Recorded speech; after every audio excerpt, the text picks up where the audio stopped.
یا 7 تولے چاندی سے 1 تولہ سونا خرید سکتے تھے.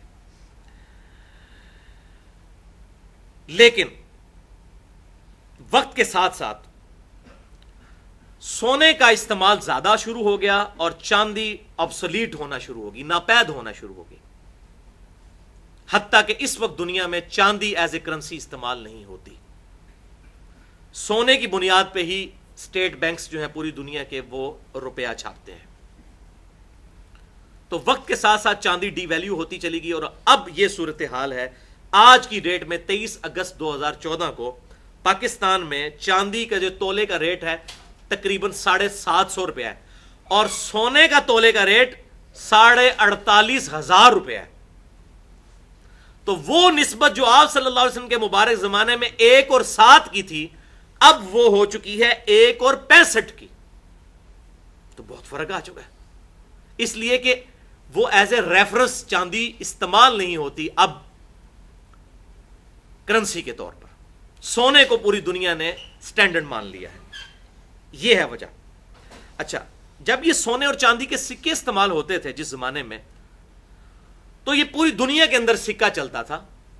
کیوں؟ کہ جو سونے کا سکہ ہوتا تھا اس کی انٹرنسک ویلیو جو ہے, پوشیدہ اس کی ویلیو اور اس کی فیس ویلیو یہ برابر ہوتی تھی. یہ دو ہی قیمتیں ہوتی ہیں. ہمارے نوٹ کی جو انٹرنسک ویلیو ہے وہ ہو سکتا ہے اسٹیٹ بینک نے اتنا سونا نہ رکھا ہو, لیکن ہم یہ سمجھتے ہیں کہ یہ 100 روپے کا جو ہے یہ نوٹ, اس کے پیچھے اتنا سونا ہے. لیکن اگر آپ کو 100 گرام کا سونے کا کوئن دے دیا جائے, سکہ, وہ آپ پوری دنیا میں کہیں لے جائیں اس کی ویلیو وہی رہے گی. انٹرنسک ویلیو, اس کی پوشیدہ ویلیو اور اس کی فیس ویلیو اتنی ہی ہوگی پوری دنیا میں کہیں لے جائیں سونے کو, وہ سٹینڈرڈ ہے. پھر ہیومن ہسٹری میں ایک ٹرننگ پوائنٹ آیا 18ویں صدی کے اندر, جب یہودیوں نے بینکنگ کا سسٹم شروع کیا ایک پوری نیگیٹو سازش کے تحت, اور انہوں نے لوگوں کا سونا اپنے پاس رکھ کے کہا کہ بھئی سونا تو چوری ہو جائے گا, آپ ہمارے پاس رکھوائیں, ہم حفاظت کریں گے اس کی. اور پھر لوگوں نے کہا سونا اگر آپ کے پاس ہوگا تو بھائی ہم لوگوں سے لین دین کیسے کریں گے؟ تو انہوں نے کہا ہم اس طرح کریں گے, آپ کو ایک ریسپٹ, ایک رسید اور ایک سرٹیفکیٹ جاری کر دیں گے, آپ اس سرٹیفکیٹ کی گارنٹی ہماری ہوگی پیچھے سے, ہم اس کی بنیاد کے اوپر آگے جو ہے وہ آپ دعویٰ کر سکتے ہیں, ہم اس کی پیچھے کھڑے ہوئے ہیں. تو اس سرٹیفکیٹ اور ریسپٹ کی بنیاد پہ آپ ایک دوسرے کے ساتھ لین دین کریں, سونا ہمارے پاس پڑا رہے گا. تو لوگوں نے دھڑا دھڑ سونا ان کے پاس رکھوانا شروع کر دیا. شروع میں تو یہ تھا جتنا سونا تھا اتنے کا سرٹیفکیٹ نکلتا تھا. پھر آہستہ آہستہ انہوں نے سرٹیفکیٹ زیادہ چھاپنے شروع کیے تو دیکھا کہ لوگوں کو فرق ہی نہیں پڑا, کوئی لوگ سونا لینے کے لیے آتے ہی نہیں ہے. تو پھر پیچھے سونا اتنا نہ رہا اور سرٹیفکیٹ زیادہ نکالنے شروع کر دیے اور وہ امیر ہونا شروع ہو گئے. اب یہ ایک پوری ہسٹری ہے, اس پہ اگر کسی کو شوق ہو تو اس پہ اگر کسی نے کام کیا تو مولانا مودودی رحمۃ اللہ علیہ نے سود کے حوالے سے جو کام کیا, یونیک کام. پوری دنیا میں اس وقت جہاں بھی کوئی کتابیں لکھی جا رہی ہیں, جتنے بھی اسکالرز بات کر رہے ہیں وہ اسی کتاب سے جو سود کے اوپر انہوں نے لکھی ہے, تقریباً 300-400 صفحات پر مشتمل, اسی سے سارے لوگ ریفرنس لیتے ہیں. ان کا کافی, چونکہ پوری دنیا کے حالات پر نظر تھی اس زمانے میں, یہ سارا سسٹم اپنے عروج پہ پہنچ چکا تھا, اور اسٹیٹ بینک آف امریکہ بھی اس وقت بن چکا ہوا تھا مولانا مودودی رحمۃ اللہ علیہ کے دور کے اندر. انہوں نے وہ زمانہ بھی دیکھا ہوا ہے. بہرحال یہ سونا جو ہے اس کے اگینسٹ انہوں نے ریسپٹ جاری کرنی شروع کر دی, اور حالت یہ ہو گئی کہ پھر لوگوں نے سونے مانگنے کی بجائے پھر انہوں نے قانون بھی پاس کروا لیا امریکہ میں کہ اگر کوئی سونا مانگے گا تو اس کو سزا دی جائے گی. سونا کو مانگ ہی نہیں سکتا. پوری دنیا سے سونا جمع کرنا شروع کر دیا اور سرٹیفکیٹ, اور کرتے کرتے وہی پھر کرنسی نوٹ کی شکل اختیار کر دی اسی چیز نے, اور آج پوری دنیا کے اندر کرنسی نوٹ چل رہے ہیں. آپ کوئی بھی نوٹ اپنا پاکستان کا اگر نوٹ اٹھا کے دیکھیں تو اس نوٹ کے اوپر 2 باتیں لکھی ہوئی ہیں. نمبر 1, حکومت پاکستان کی ضمانت سے جاری شدہ. یہ اب آپ سمجھیں گے یہ کیا اوپر یہ گدڑ سنگھی لکھی ہوتی ہے انہوں نے, یہ آپ کو آج سمجھ آئے گی کہ کیا. اب آپ کو بڑا اہم لگے گا یار, اچھا یہ چیز لکھی ہوئی ہے انہوں نے. اچھا ظاہر ہے حکومت پاکستان کی اگر ضمانت نہیں تو وہ کاغذ کا ایک ٹکڑا ہی ہے نا. ایک 80 گرام کا آپ پیج لیں, اس کے 4 ٹکڑے کر لیں تو 4,000 کے نوٹ بنا سکتے ہیں نا, رنگ ہی لگانا ہے نا اوپر, لیکن اس کے پیچھے ضمانت کوئی نہیں کسی کی, تو کاغذ کا پرزہ ہے. ٹھیک ہے, اس کی جو فیس ویلیو اس پہ لکھی ہوئی ہے 5,000 روپے کے نوٹ پہ, اس کی جو انٹرنسک ویلیو ہے, پوشیدہ ویلیو, وہ اسٹیٹ بینک آف پاکستان کے پاس ہے. تو حکومت پاکستان کی ضمانت سے جاری شدہ، اور پھر لکھا ہوتا ہے اسٹیٹ بینک آف پاکستان حامل ہاذا کو مطالبہ پر ادا کرے گا. یہ آپ نے دیکھا ہے جملہ اس پہ لکھا ہوتا ہے، حامل ہاذا کو مطالبہ پر ادا کرے گا. انشاءاللہ کبھی بھی نہیں ادا کر سکے گا جو حالت ہے. حامل ہاذا یعنی جس کے پاس یہ نوٹ ہے، جو اسے پوزیس کرتا ہے، اس کو مطالبے پر ادا کیا جائے گا. کیا ادا کیا جائے گا؟ وہ گولڈ جو اس کے ایکویلنٹ اسٹیٹ بینک نے اپنے پاس رکھا ہوا ہے، کیونکہ اس کاغذ کے پرزے کی تو کوئی اہمیت نہیں ہے. حامل ہاذا کو مطالبہ پر ادا کرے گا. لیکن وہ آپ کو پتا ہے، اب آپ کو پتا چلا کہتے ہیں نوٹ چھاپ رہے ہیں، پیچھے سونا نہیں ہے، تو اس طریقے سے انفلیشن انکریز ہو رہی ہے اور مہنگائی بڑھ رہی ہے. وہ کیا ہوتا ہے؟ پیچھے کچھ بھی نہیں ہوتا اور نوٹ چھاپتے جاتے ہیں. تو بہرحال یہ کرنسی نوٹ کے اوپر لکھا جاتا ہے. اب ہمارے ملک میں بھی ظاہر ہے کہ سونا ہی ایکویلنٹ ہے، پوری دنیا کے اندر یہ سٹینڈرڈ ہے سونا. اور اب یہاں تک سسٹم پہنچ چکا ہے کہ سونے کا ریٹ جو ہے وہ ڈالر کے ذریعے نکالا جاتا ہے. یہ سازش ہے جو اصل میں ہوئی ہے. ہونا تو چاہیے کہ ڈالر کا ریٹ سونے کے ایکویلنٹ نکلے، لیکن ڈالر کے ریٹ کے مطابق سونے کا ریٹ نکلتا ہے پوری دنیا میں.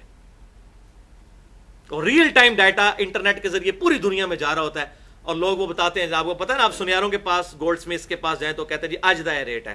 وہ ریٹ ڈالر کے اگینسٹ نکلا ہوتا ہے. حالانکہ سونا جو ہے وہ گائیڈ کرتا ہے ڈالر کو، لیکن ڈالر اتنا مضبوط ہو گیا یہ پوری سازش کے ساتھ کہ آج ڈالر جو ہے وہ ڈیفائن کرتا ہے کہ یہ ریٹ ہے سونے کا، چاہے اس کے پیچھے سونا ہو یا نہ ہو. اب اس پوری گفتگو کا کنکلوژن یہ ہوا کہ کرنسی نوٹ جو ہے، اب یہ مولوی کو تو میں نہیں سمجھا سکتا، آپ لوگوں کو کم از کم جتنے یہاں 80 90 100 کے قریب لوگ بیٹھے ہوئے ہیں، آپ کو کم از کم یہ بات سمجھ آ گئی ہے کہ یہ کرنسی نوٹ جو ہے ایکویلنٹ ہے گولڈ کے. لہذا کرنسی کا نصاب بھی گولڈ کا نصاب ہوگا، نہ کہ چاندی کا ہوگا. اور یہ تو تھی اس کی ٹیکنیکل گفتگو. اب میں اس کی لاجک بھی پیش کرتا ہوں. بخاری اور مسلم کی متفق علیہ حدیث ہے، بخاری میں 1459، مسلم میں 2263، کہ آپ صلی اللہ علیہ وسلم نے فرمایا کہ 5 اونٹوں سے کم میں زکوٰۃ نہیں ہے. 5 اونٹوں کی قیمت کتنی بنتی ہے؟ تقریباً 5 لاکھ روپیہ. اچھا، جس کے پاس 5 اونٹ ہیں، 5 لاکھ روپے اس کی قیمت بنی، اس پہ زکوٰۃ 5 اونٹوں سے کم ہے اگر، تو اس پہ 4 اونٹوں پہ بھی زکوٰۃ نہیں. 4 اونٹوں پہ تقریباً 4 لاکھ روپے بن گیا. لاکھ روپے کا ایوریج اونٹ آتا ہے. اور چاندی کا نصاب جو ہے وہ تو 38,000 روپیہ بنتا ہے، 52.5 تولے، کیونکہ 750 روپے تولا ہے. اس سے آپ آدھا اونٹ بھی نہیں خرید سکتے. یہ میں لاجیکل بات کر رہا ہوں. اگر گولڈ کا نصاب لیا جائے وہ تقریباً اسی کے قریب قریب بنتا ہے، 3.25 لاکھ روپے کے قریب. یہ لاجیکل بھی میں نے بات کی. اچھا، پھر بکریوں کا آپ نصاب دیکھیں، 40 بکریوں سے شروع ہوتا ہے. 40 بکریوں کی آپ ذرا قیمت نکال کے دیکھیں، 7-8 لاکھ روپے بنتی ہے اگر 20,000 روپے کی بھی لگائی جائے بکری. تو چاندی میں تو آپ 2 بکریاں مشکل سے خریدتے ہیں چاندی کے نصاب کے اعتبار سے، اور 40 بکریوں پہ جا کے زکوٰۃ کا نصاب شروع ہو رہا ہے بکری کے اوپر. تو چاندی کے اوپر نصاب اگر لگایا جائے تو پھر تو 2 بکریوں کے اوپر زکوٰۃ. تو یہ ان لاجیکل بات ہے. کرنسی نوٹ چاہے وہ روپیہ ہو، ڈالر ہو، پاؤنڈ سٹرلنگ ہو، یورو ہو، ریال ہو، یہ ایکویلنٹ ہوگا گولڈ کے. گولڈ کا جب نصاب، جس کے پاس 7.5 تولے کرنسی ہوگی، یا سونا اور کرنسی ملا کے اس کی ویلیو 7.5 تولے سونے کے برابر یا 87.48 گرام گولڈ کے برابر ہوگی، تب اس کے اوپر زکوٰۃ شروع ہوگی مال کے اعتبار سے. یہ الحمدللہ میں نے پوائنٹ کلیئر کر دیا. علمی پوائنٹ نمبر 4، یہ بھی بہت کریٹیکل مسئلہ ہے، زیورات کی زکوٰۃ کا مسئلہ. یہ بڑا اٹینٹو ہو کے سننے والا ہے.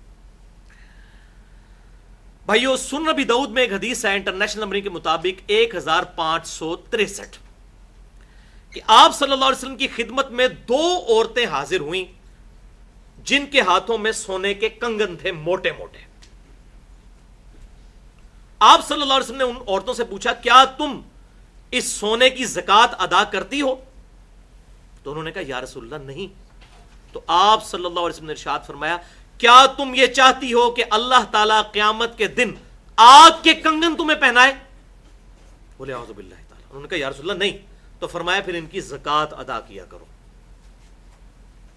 یہ ہے بیسیکلی وہ بنیادی حدیث جس کی بنیاد پر زیورات کی زکوٰۃ کا مسئلہ امت کی اکثریت نے ڈیٹیکٹ کیا. اجماع تو نہیں ہے، اختلاف ہے اس میں، بہرحال اکثریت نے اسے ڈیٹیکٹ کیا. اچھا، اسی حدیث کا ایک طرق جامعہ ترمذی میں بھی انٹرنیشنل نمبر کے مطابق 637 نمبر ہے. امام ترمذی رحمۃ اللہ علیہ نے یہی حدیث لکھ کر کہا یہ حدیث صحیح نہیں ہے، اور پھر انہوں نے ایک سٹیٹمنٹ دے دی کہ زیورات کی زکوٰۃ کے اوپر جتنی حدیثیں ہیں وہ ضعیف ہیں. اس حدیث کو بھی انہوں نے ضعیف کہا، لیکن امام ترمذی کے پاس جو سند ہے وہ واقعی ضعیف ہے. اس میں ابن لہیہ مدلس ہیں اور ان سے روایت کر رہے ہیں، اور مدلس کی ان والی روایت سما کی تصریح کے بغیر ضعیف ہوتی ہے. لیکن امام ابو داؤد یہی حدیث لے کر آئے انٹرنیشنل نمبر کے مطابق سنن ابی داؤد میں 1563، تو وہ حدیث صحیح سند کے ساتھ ہے الحمدللہ. پھر امام ترمذی نے لکھا کہ زیورات کی زکوٰۃ کے بارے میں اختلاف ہے. جامعہ ترمذی 637 نمبر حدیث کے انڈر انہوں نے لکھا کہ امام احمد بن حنبل اور امام شافعی رحمۃ اللہ علیہ اور باقی ائمہ بھی یہ کہتے ہیں کہ زیورات کے اوپر زکوٰۃ نہیں ہے، لیکن امام ابو حنیفہ رحمۃ اللہ علیہ اور باقی ائمہ زیورات کی زکوٰۃ کے قائل ہیں، اور میرے نزدیک بھی امام حنیفہ رحمۃ اللہ علیہ کا موقف مضبوط ہے اس حدیث کی روشنی میں.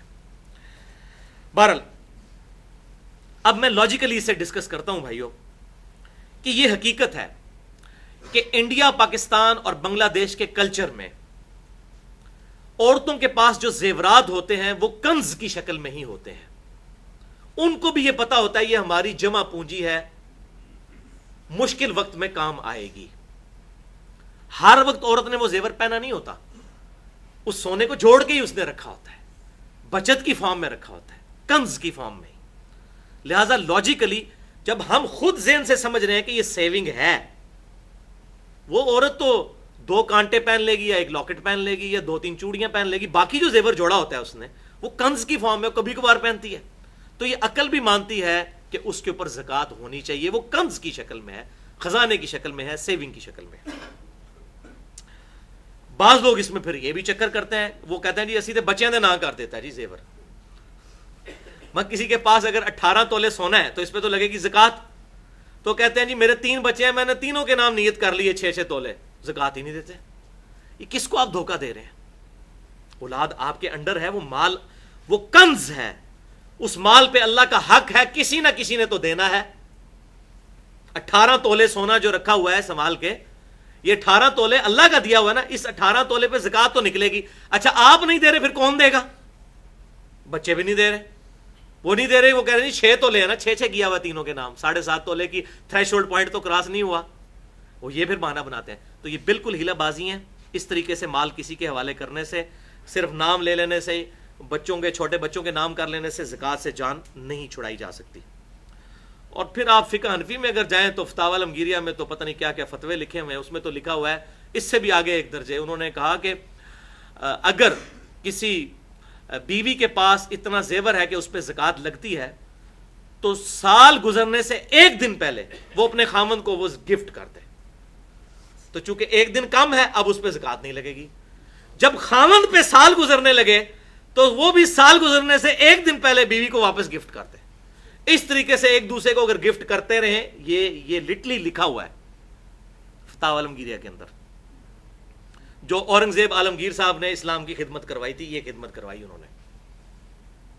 اب یہ ہیلا بازیاں یہی علماء یہود نے کیا تھا اصحاب سبت نے مچھلیوں کے شکار کے بارے میں. قرآن میں آیا، اللہ تعالیٰ نے فرمایا کونوا قردۃ خاسئین، ہم نے کہا پھٹکارے ہوئے بندر بن جاؤ تم. یہ ہیلے بازیاں، یہ تو حضور صلی اللہ علیہ وسلم کی دعائیں ہیں جن کا حصہ میں آج پہنچ رہا ہے کہ ہماری شکلیں نہیں بگڑ رہی. ادروائز یہ بڑے بڑے بزرگوں کی شکلیں بگڑی ہوئی ہوتی ہیں جن کو ہم بزرگ سمجھ رہے ہیں، جنہوں نے اسلام کے ساتھ بیڑا غرق کیا ہے. میں ان کو کہتا ہوں علماء کرائم، مجرم علماء، علماء کرام نہیں، علماء کرائم، مجرم علماء جنہوں نے دین کے ساتھ یہ ظلم ڈھایا. بہرحال اس حوالے سے میرے نزدیک آپٹیمل سلوشن یہ ہے زیورات کی زکوٰۃ کے حوالے سے ایک حدیث کی روشنی میں جو بخاری اور مسلم کی متفق علیہ حدیث ہے. بخاری میں 1464، مسلم میں 2273 کہ آپ صلی اللہ علیہ وسلم نے فرمایا کہ مسلمان کے گھوڑے جو سواری کی شکل میں ہے یا اس کا غلام، اس پہ زکوٰۃ نہیں ہے، جو اس کی استعمال کی ضرورت اصلیہ کی چیزیں ہیں. آج کل کے دور میں گاڑی ہے اگر کسی، اس پہ زکوٰۃ نہیں ہے. اس پہ بھی اجماع ہے کہ ضروریات اصلیہ کی جو چیزیں ہیں ان پر زکوٰۃ نہیں. وہ آگے پوائنٹ آ بھی جائے گا. تو یہ اب اجتہادی مسئلہ ہے اور اس پہ کئی علماء کی رائے بھی ہے، خصوصاً وہ لوگ جو بالکل زیورات کی زکوٰۃ نہیں دیتے ان کو قائل کرنے کے لیے یہ بات بڑی ایفیکٹو ہے اجتہاداً، کہ جو زیور عورت عموماً استعمال کرتی ہے ہر وقت، 2 کانٹے پہنتی ہے، 1-2 چوڑیاں پہنی ہوئی ہیں اس نے، یا ایک لاکٹ ہے جو اس کے عموماً استعمال میں ہے، اگر اس پہ کوئی زکوٰۃ نہیں دیتا اس پہ فتویٰ نہیں لا سکتا. کیونکہ وہ جو روایت میں نے بتائی نا 2 کنگن والی، اس پہ امت کا بڑا سخت اختلاف ہے. وہ کھینچتان کے حسن درجے تک روایت ہے، وہ پیٹ روایت نہیں اس طریقے سے بہت مضبوط جسے کہتے ہیں، بس کھینچتان کے مضبوط ہے. اسی لیے پھر امام شافعی اور امام احمد بن حنبل جو ہیں وہ گولڈ کی زیورات کی زکوٰۃ کے قائل نہیں تھے. اب یہ 2 بہت بڑے ائمہ ہیں اور وجہ یہی بنی کہ وہ ان روایتوں کو اس درجے پہ نہیں مانتے تھے. بہرحال کنز جو ہے، جو میں نے بتایا، آج اگر وہ زندہ ہوتے اور میں اپنا مقدمہ ان کے سامنے رکھتا کہ انڈیا، پاکستان، بنگلہ دیش کے عورتیں جو ہیں یہ زیورات اپنے برے وقت کے لیے سنبھال کے رکھتی ہیں، تو وہ بھی کہتے ہیں ہاں ان زیورات پہ زکوٰۃ بنتی ہے. انہوں نے جن زیورات پہ کہا ہے وہ زیور ہے جو عورت عموماً پہن کے رکھتی ہے. مثلا اب کئی امیر لوگ ہیں، انہوں نے 1-1 کروڑ روپے کی گھڑی بھی پہنی ہوئی ہوتی ہے. اب کتنی عجیب بات ہے کہ 1 کروڑ کی گھڑی پہنی ہوئی ہے مرد نے، تو چونکہ ضروریات اصلی کی چیز ہے واقعی اس پہ زکوٰۃ کوئی نہیں ہے. تو عورت اگر جو ہے وہ 1 لاکھ روپے کا اگر گولڈ پہن لیتی ہے تو اس پہ آپ زکوٰۃ بتا رہے ہیں. تو اس میں یہ ایک ایکسیپشن دی جا سکتی ہے کہ جو عموماً عورت کے استعمال میں زیور ہے اگر اس کی زکوٰۃ نہیں دیتی، اور جو کنز جوڑا ہوا ہے جو باقی وہ کبھی شادی بیاہ کے موقع پہ پہنتی ہے یا اس نے 30-40 تولے جوڑ کے رکھا ہے، اس پہ تو زکوٰۃ دینی چاہیے. جہاں تک میرا یہ نہ سمجھے کہ میں کوئی اپنا معاملہ سیدھا کروں، الحمدللہ میں تو سارے ایک کے اوپر زکوٰۃ دیتا ہوں جتنی بھی میری وائف کا زیور ہے الحمدللہ، چاہے وہ پہنتی ہے یا نہیں پہنتی. احتیاط اسی کے اندر ہے. اچھا، اب یہاں پر عموماً عورتیں یہ بھی کہتی ہیں کہ جی دیکھیں جی ہماری تو کوئی کمائی نہیں، ہم تو نوکری نہیں کرتی، ہم زکوٰۃ کہاں سے دیں. یہ بھی آپ نے سنا ہوگا. کئی عورتیں ہیں، خاوند کہتے ہیں جی وہ تو یہ اور ہماری بیوی کے نام ہے. تو قرآن میں تو ہے قوا انفسکم واہلیکم نارا، اپنے آپ کو اپنے گھر والوں کو دوزخ کی آگ سے بچاؤ. یہ کیسی آپ کی بیوی ہے جسے آپ دوزخ میں جھونکنا چاہتے ہیں؟ وہ کہتے ہیں ہماری بیوی کماتی تو کوئی نہیں ہے تو ہم زکوٰۃ کہاں سے دے؟ تو بھائی اس سونے کو توڑوا کے دے. اصل میں تو سونے میں سے سونا ہی زکوٰۃ دینی ہوتی ہے. آپ سن چکے 20 دینار پہ آدھا دینار. یہ تو صرف اجازت ہے، امت کے اجماع نے اسے ایکسیپٹ کیا کہ جائز ہے کہ کرنسی کی شکل میں دے دیں. ادروائز اصولاً سونے میں سے سونا ہی زکوٰۃ اور چاندی میں سے چاندی، جیسے بکریوں میں سے بکری.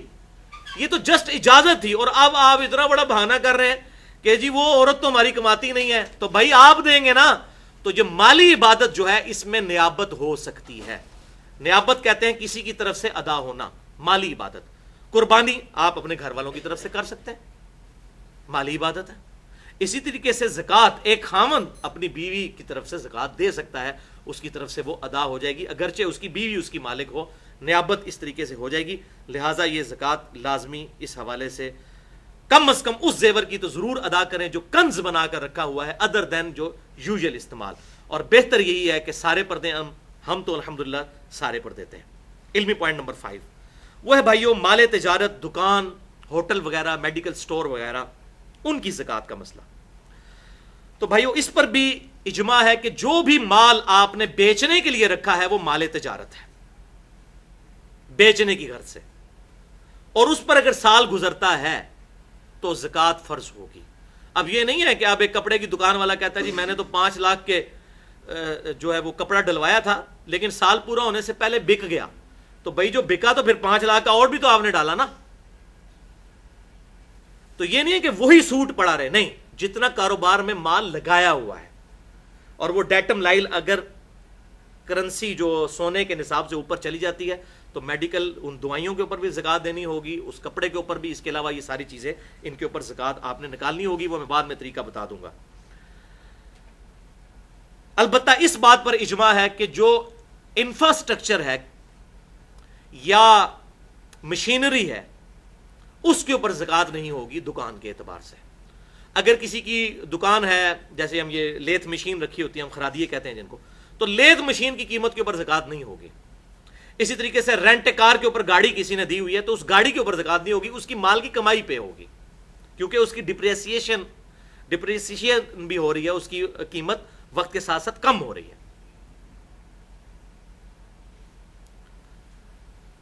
البتہ جو اس کے اندر مال پڑا ہے اس کی آپ زکات دیں گے. ایک بندے کے پاس ہوٹل ہے، ہوٹل کے آپ جتنے وہاں پر صوفے رکھے ہوئے ہیں یا کرسیاں رکھی ہیں، ان کے اوپر کوئی زکات نہیں ہے، برتنوں کے اوپر کوئی زکات نہیں ہے.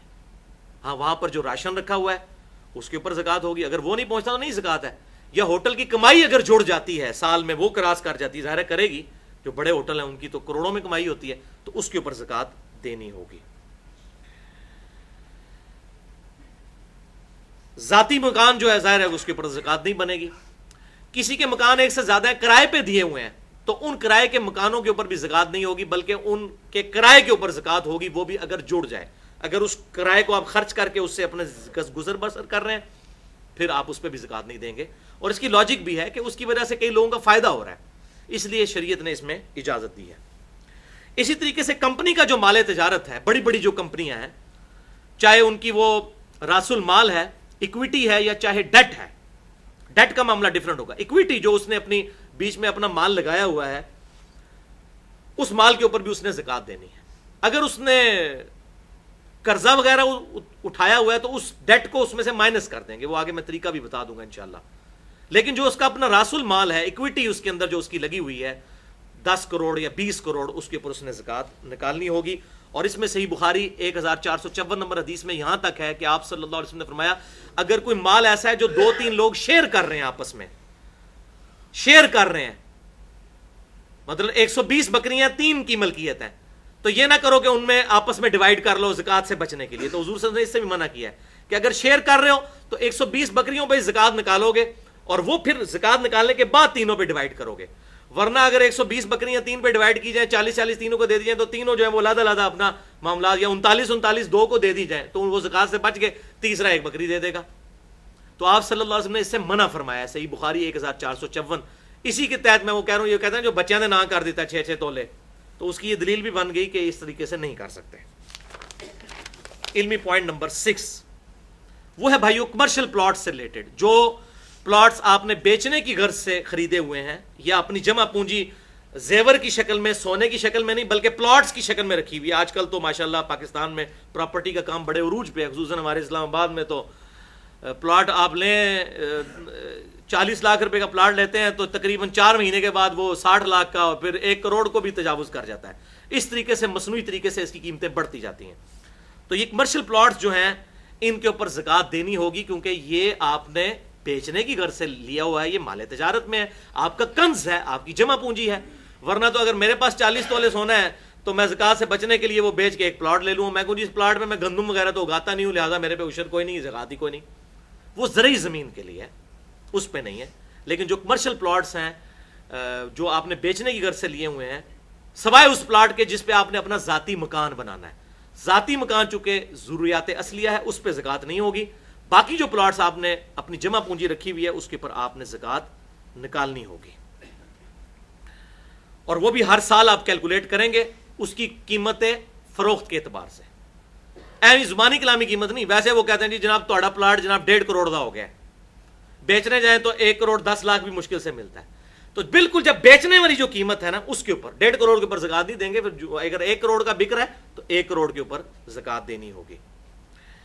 اس میں یہ آسانی ہو سکتی ہے کہ جب آپ پلاٹ بیچ لیں اس کے بعد 2-3 سال آپ نے جتنے پلاٹ رکھا ہے اتنے سال کی زکات بعد میں بھی نکالی جا سکتی ہے اگر کوئی شخص اتنی رقم نہیں رکھتا. اس میں ایک اجازت موجود ہے. علمی پوائنٹ نمبر 7 وہ ہے قرض کی زکات کا مسئلہ.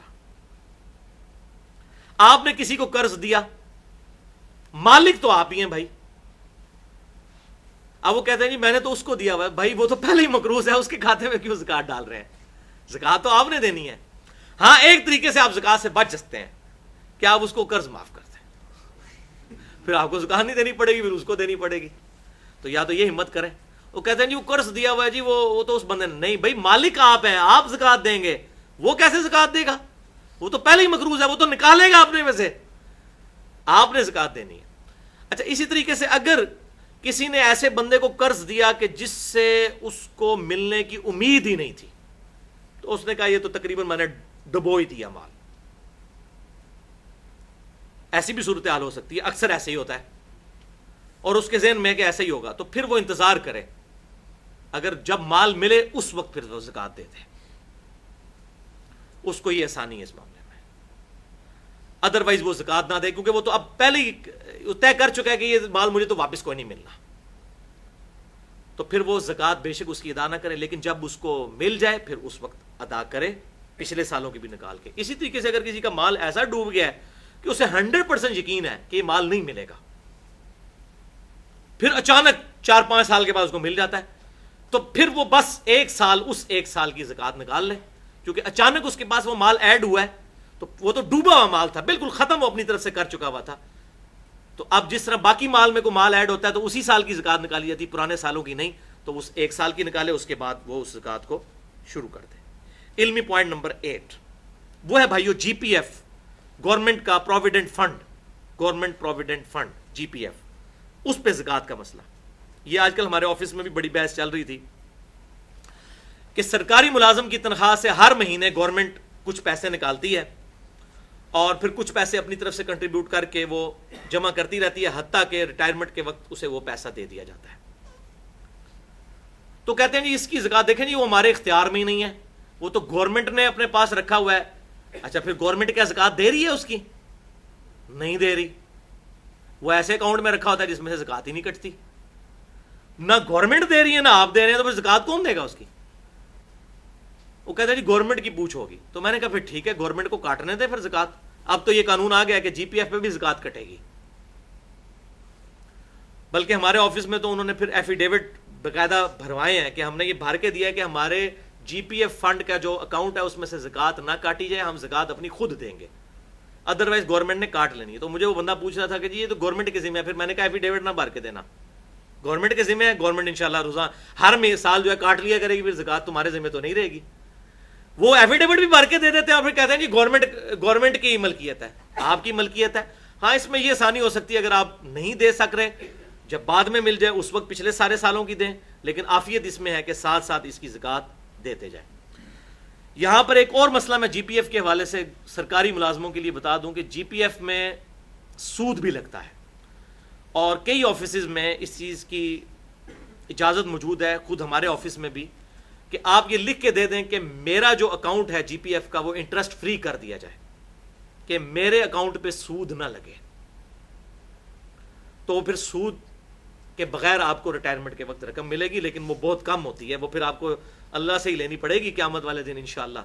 مثلا میں اگر ابھی اسی پوسٹ سے ریٹائر ہوں تو مجھے تقریباً 1.5 کروڑ روپیہ ملتا ہے اگر سود کے ساتھ، کیونکہ وہ کمپاؤنڈ انٹرسٹ لگتا ہے اس کے اوپر، جو جی پی ایف ہوتا ہے نا اس پہ بہت زیادہ ریٹ ہوتا ہے، عام اگر 5 یا 8% ہے تو وہ 15 سے 20 یا 25% تک ہوتا ہے، لیکن اس طریقے سے مجھے 10 لاکھ روپے ملے گا، اور 10 لاکھ اور 1.5 کروڑ کی آپس میں کیا نسبت بنتی ہے؟ لیکن اللہ تعالیٰ اس 10 میں بھی برکت دے تو بہت برکت ہے۔ تو ہم نے تو بھائیو اکثر ہمارے آفس میں لوگوں نے ایفیڈیوٹ بھر دیا ہے کہ ہمارا انٹرسٹ فری کر دیا جائے جی پی ایف پہ۔ لوگ کہتے ہیں نہیں جی یہ تو گورنمنٹ تحفہ دے رہی ہے، ابھی مولوی بھی ہے نا فتوے دینے والے، وہ کہتے ہیں جی تانوں کیا ہے جی، اکھاں بند کر لو کبوتر آٹ، گورنمنٹ دے رہی ہے لے لو۔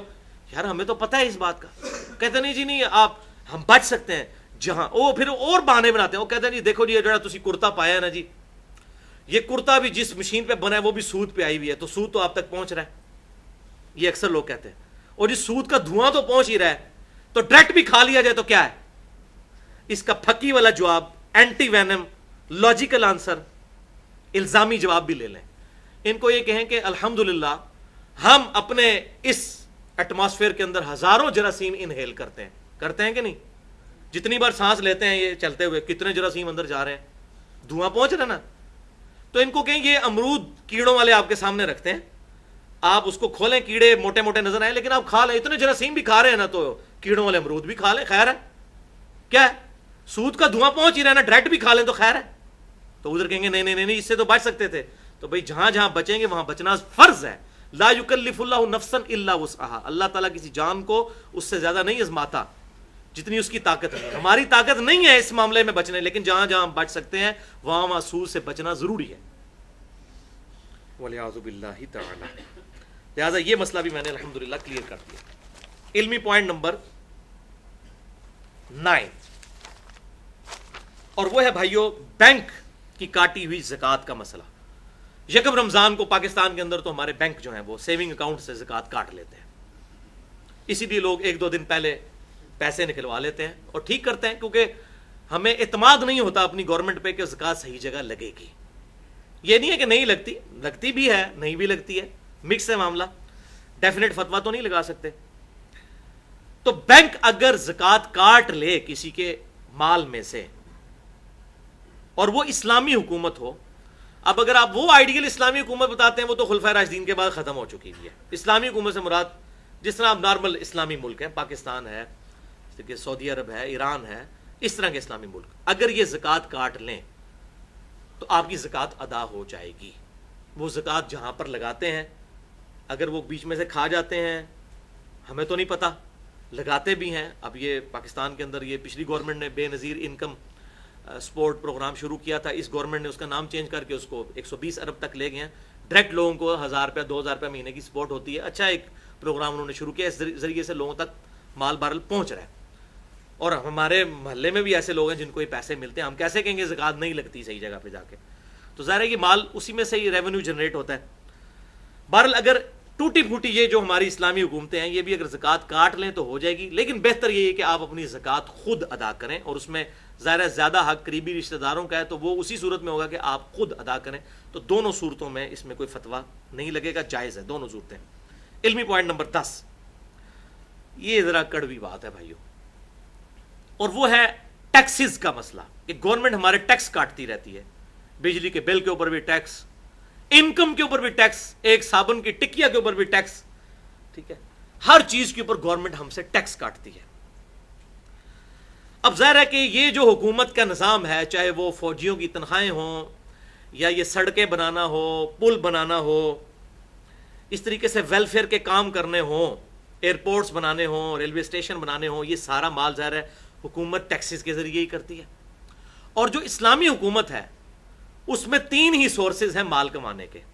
نمبر 1 زکوٰۃ، نمبر 2 جزیہ جو آج تقریباً ناپید ہو چکا ہے، یعنی غیر مسلم رہتے ہوں تو وہ اپنی حفاظت کے لیے مسلمانوں کو سالانہ 4 دینار سونے کے دیں گے جزیہ. اور نمبر 3 مال غنیمت، کہ اگر کبھی کافروں کے ساتھ قتال ہو اور اس میں جو مال آئے. یہ 3 سورسز اسلامی حکومت کے دنیا کا نظام اپنے نظام حکومت چلانے کے لیے، چاہے اس میں امام مسجد کی تنخواہیں ہوں یا فوجیوں کی تنخواہیں ہوں یا سڑکیں بنانا ہو یا نیو بارن جو بیبی ہیں ان کے جو ہے وہ ان کے لیے ویلفیئر اسٹیٹ بنانا ہو، جیسے سیدنا عمر فاروق رضی اللہ تعالیٰ عنہ کے مبارک دور میں تھی. تو یہ سارا سورس جو ہے وہ ان چیزوں سے پورا ہوگا. اب یہ اجتہادی مسئلہ ہے کہ ہماری گورنمنٹ بھی جتنے یہ کام ویلفیئر کی کرتی ہے وہ ٹیکسز کے ذریعے کرتی ہے.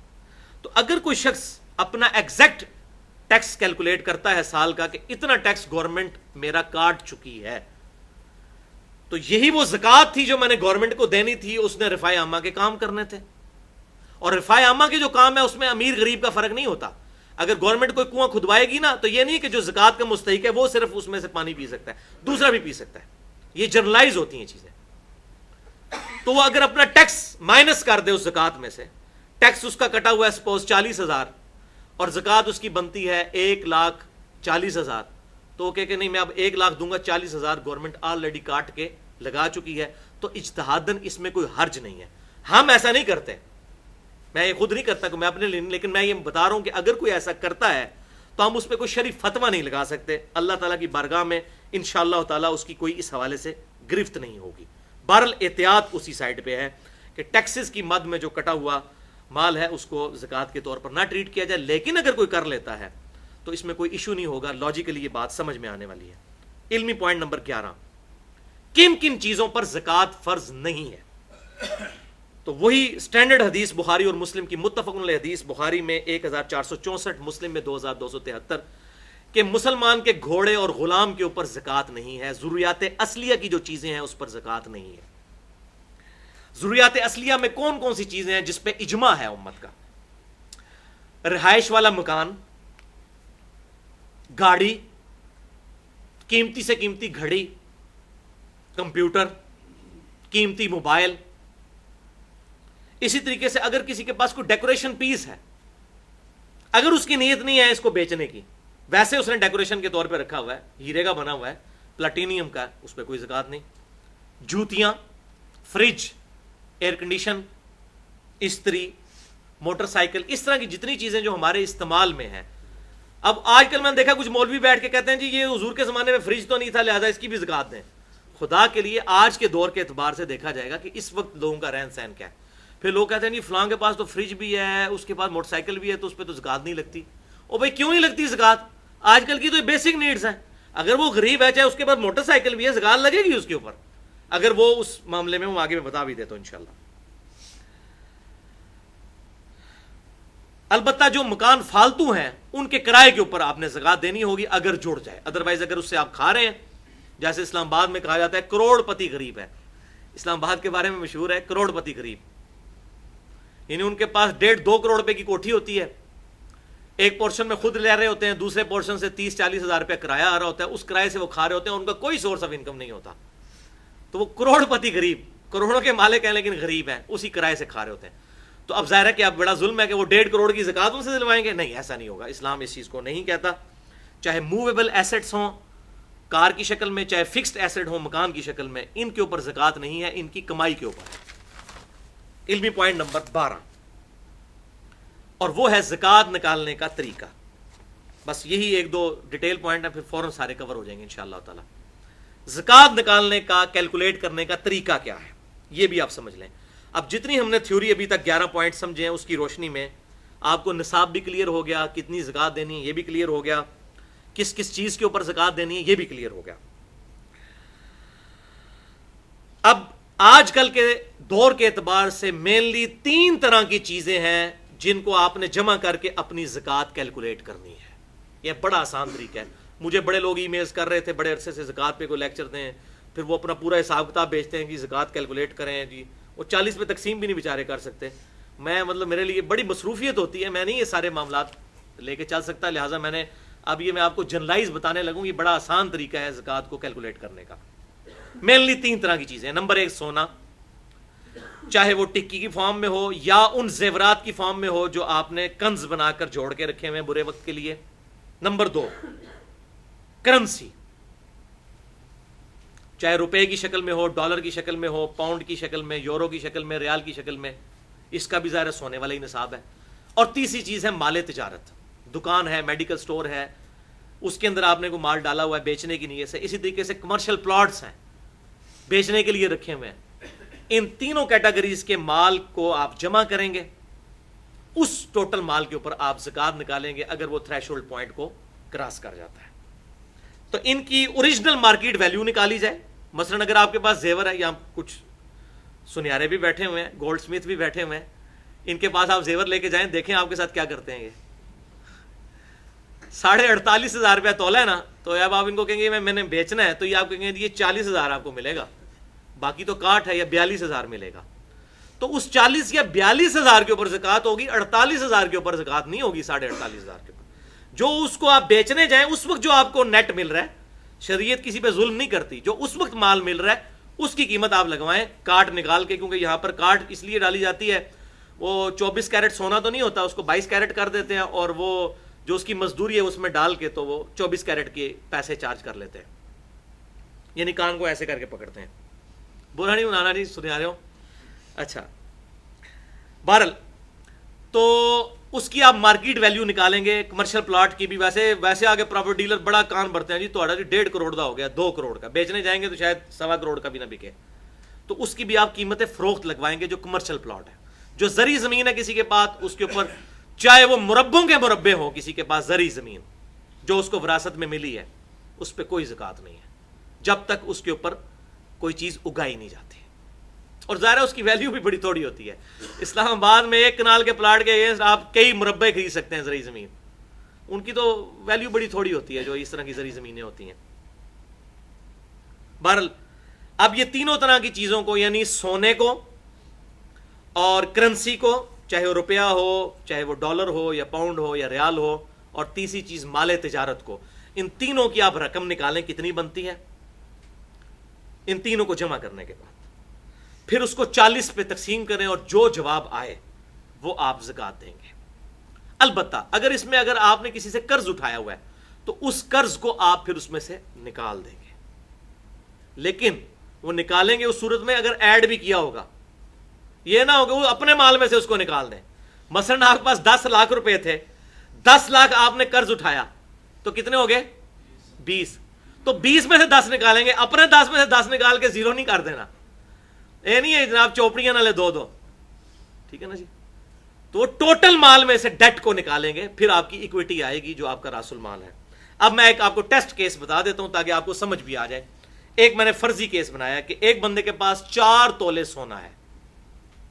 اب یہ خود تو تھریش ہولڈ پوائنٹ نصاب پہ نہیں پہنچتا, 7.5 تولے پہ تو نہیں پہنچتا نا, 4 تولے.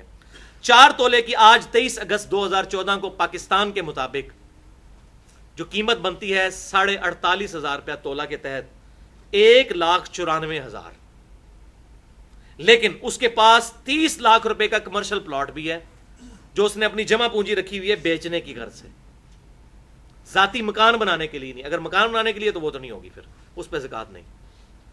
اس 30 لاکھ کو اس 1,94,000 میں جمع کریں, 31,94,000 بن گیا.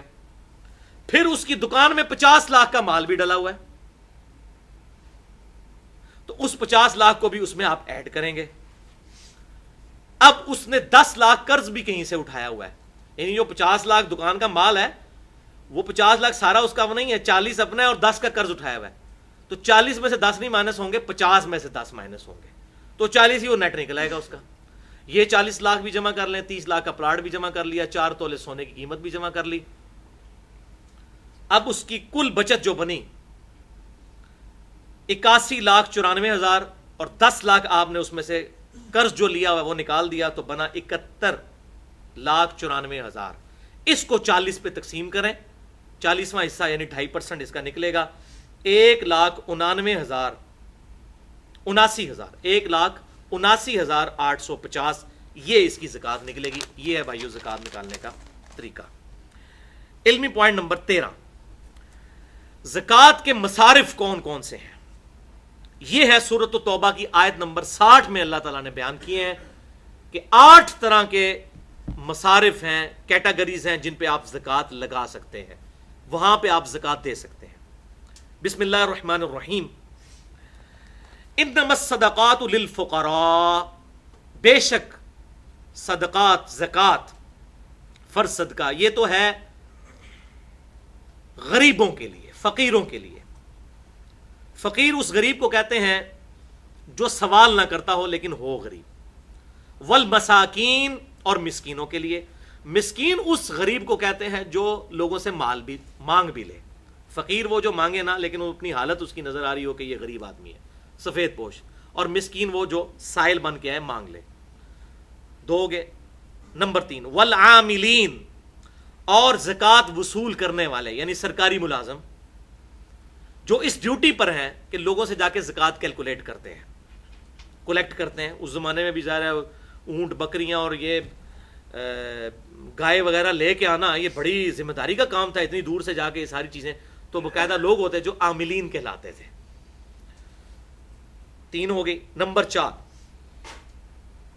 والعاملین علیہا, جو ان پر وصول کرنے والے ہیں. نمبر 4 والمؤلفۃ القلوبہم, اور جو تالیف قلب کے لیے جو مال ہے وہ بھی دیا جا سکتا ہے. کوئی نیو مسلم ہے, ابھی وہ اتنا صحیح طریقے سے اسلام کی طرف نہیں آیا, اس کو اسلام سے محبت دلانے کے لیے آپ اس کی مدد کر دیتے ہیں کہ چلو یہ اسلام میں آیا, ہم سب لوگ مل کے اس کی مدد کریں. تو زکوٰۃ میں سے ہو سکتی ہے. آپ صلی اللہ علیہ وسلم نیو مسلم کی کیا کرتے تھے, بخاری اور مسلم میں موجود ہے. آپ صلی اللہ علیہ وسلم نے غزوہ حنین کے موقع پر ابو سفیان کو 100 اونٹ دیے تھے تالیف قلب کے لیے. تو اس طرح آپ صلی اللہ علیہ وسلم دیا کرتے تھے کسی کے دل میں اسلام کو پکا کرنے کے لیے, تاکہ ان کا ایمان پکا ہو جائے. نمبر 5 وفی الرقاب, اور غلام آزاد کرنے کے لیے. آج کل اس طرح نہیں ہے, آج کل اس کی ایک ماڈرن فارم جو ہے وہ اگلا والا جو کیٹیگری ہے. نمبر 6 والغارمین, مقروض لوگ, ان کی گردن چھڑانے کے لیے. کوئی بہت قرضے کے تلے دب چکا ہے, اس کو اس قرضے سے آزاد کروانے کے لیے آپ زکات دے سکتے ہیں. اسی طریقے سے غلام آزاد کرنا یہ بھی ہو سکتا ہے کہ کوئی بندہ بیچارہ بے قصور کسی تھانے میں قید ہو گیا اور آپ ضمانت میں کچھ پیسے دینے پڑ جاتے ہیں آپ کو اس کو نکالنے کے لیے, یا کسی سے غلطی سے قتل ہو گیا, آپ اس کی دیت ڈیمانڈ کر رہے ہیں اور اس کے پاس کچھ نہیں دینے کو, تو اس کی دیت کی طرف سے بھی یہ ادا کیا جا سکتا ہے زکات کا پیسہ. اس پہ حدیث بھی موجود ہے, وہ اینڈ پہ میں بتا دوں گا. وفی سبیل اللہ, یہ 7 نمبر. اور اللہ کی راہ میں, پرٹیکولر اس سے مراد تو جہاد فی سبیل اللہ ہے. باقی اس کی مد میں اور کافی ساری چیزیں آ جاتی ہیں, وہ میں انشاءاللہ اسی میں بتا دیتا ہوں. وابن السبیل، اور مسافر کے لیے بھی، چاہے وہ امیر مسافر بھی ہو زکوٰۃ لے سکتا ہے۔ ظاہر ہے کہ آج سے 60-70 سال پہلے تک لوگ پیدل سفر کرتے تھے۔ آپ مجھے بتائیں، حج کرنے کے لیے ہمارے انڈیا پاکستان سے لوگ تقریباً 4 مہینے کا سفر پیدل طے کرتے تھے۔ اب اس دوران اگر ڈاکو راستے میں لوٹ لیں تو آپ کے پاس تو کچھ بھی نہیں ہے، آپ تو جناب ایزی لوڈ بھی نہیں کروا سکتے اس زمانے میں۔ یہ تو 40-50 سال ہوئے نا، 1350 سال تو ہم نے اس طرح کے ہی دیکھے ہیں نا، آج کے زمانے سے تو نہ سوچیں۔ اسی طریقے آج کل بھی ہو جاتا ہے کہ آپ کسی دوسرے شہر میں گئے ہوئے ہیں، وہاں آپ کی جیب کٹ گئی ہے، تو ظاہر ہے اب آپ کو گھر آنے کے لیے یا تو اب یہ ایزی پیسہ والا معاملہ، اس طرح کی جو چیز شروع ہوئی ہے، اسے کر سکتے ہیں۔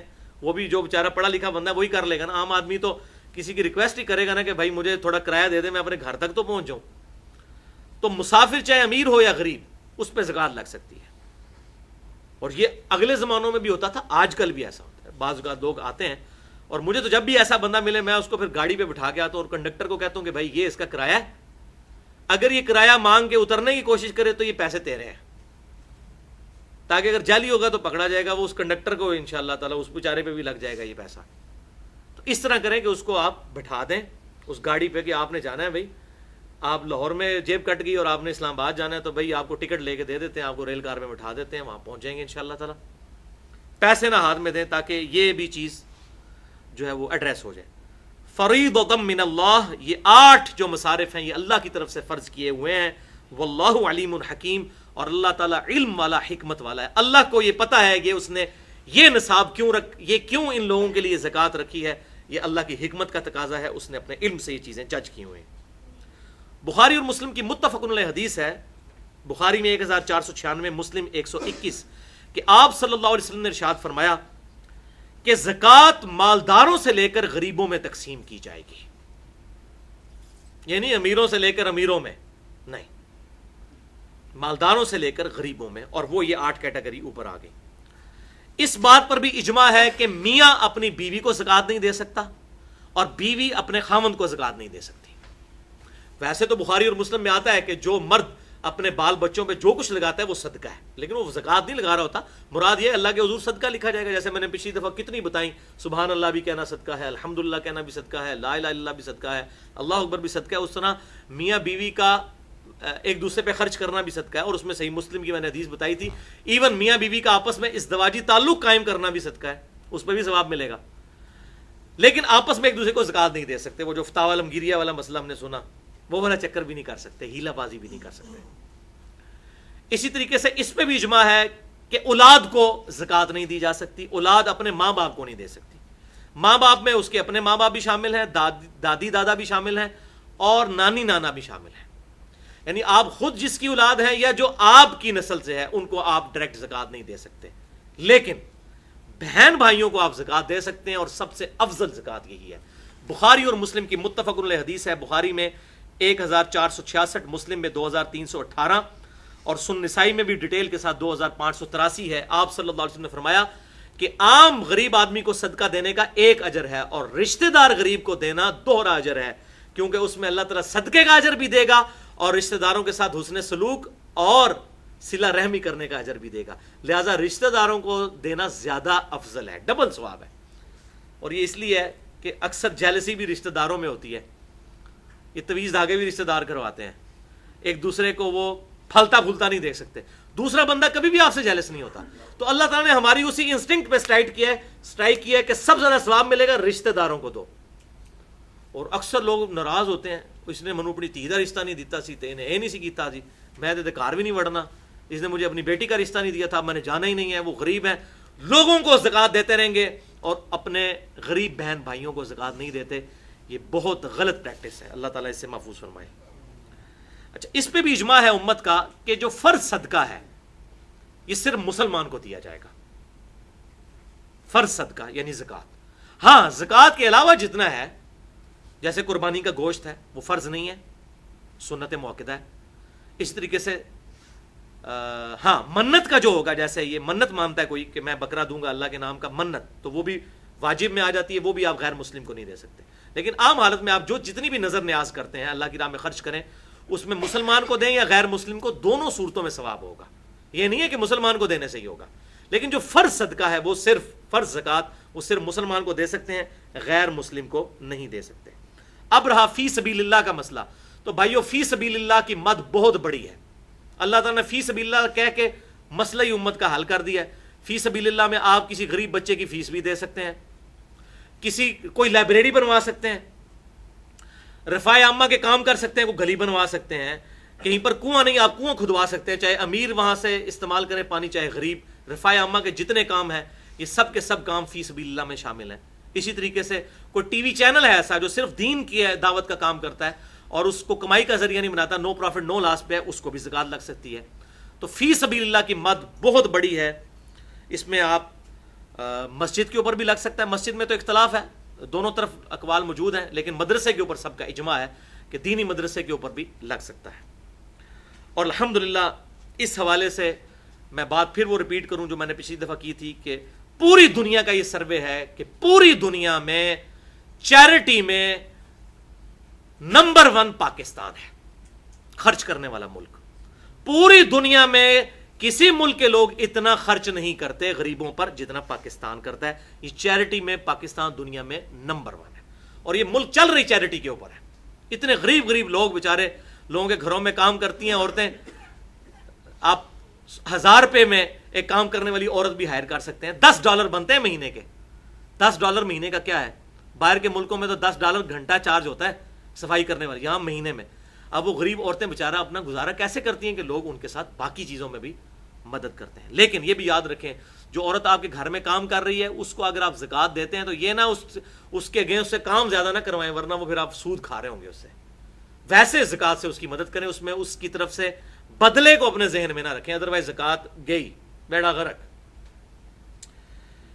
یہاں پر ایک تملیک کا مسئلہ میں بتا دوں جو فقہ حنفی میں ایک بہت بڑا مسئلہ ہے، اس کی وجہ سے بڑا فتنہ کھڑا کیا ہے ان لوگوں نے. تملیک کا، ملکیت کا مسئلہ. فقہ حنفی میں یہ مسئلہ انہوں کی کتابوں میں لکھ دیا اور وہ آج تک اس کو ڈیفینڈ کر رہے ہیں. ان کے پاس کوئی دلیل اس کی نہیں. وہ کہتے ہیں کہ جی زکوٰۃ کے لیے مالک بنانا ضروری ہے، مالک بنانا ضروری ہے. جب تک مالک نہیں بنائیں گے اس وقت زکوٰۃ نہیں آپ کی ادا ہوگی. وہ مالک کی مرضی، جس طرح مرضی خرچ کرے. مثلا اگر میں چاہتا ہوں کہ زکوٰۃ میں سے کسی کو راشن دوں، وہ کہتے ہیں یہ نہیں آپ کر سکتے. آپ اس کے ہاتھ میں رقم پکڑائیں، وہ اپنی مرضی سے راشن لے یا جو وہ مرضی کام کرے، ورنہ آپ کی زکوٰۃ ادا نہیں ہوگی. حالانکہ زکوٰۃ آپ راشن کی شکل میں دیں، کرنسی کی شکل میں، کسی بھی شکل میں، اس پہ امت کا اتفاق ہے. وہ کہتے ہیں نہیں جی مالک بنانا ضروری ہے.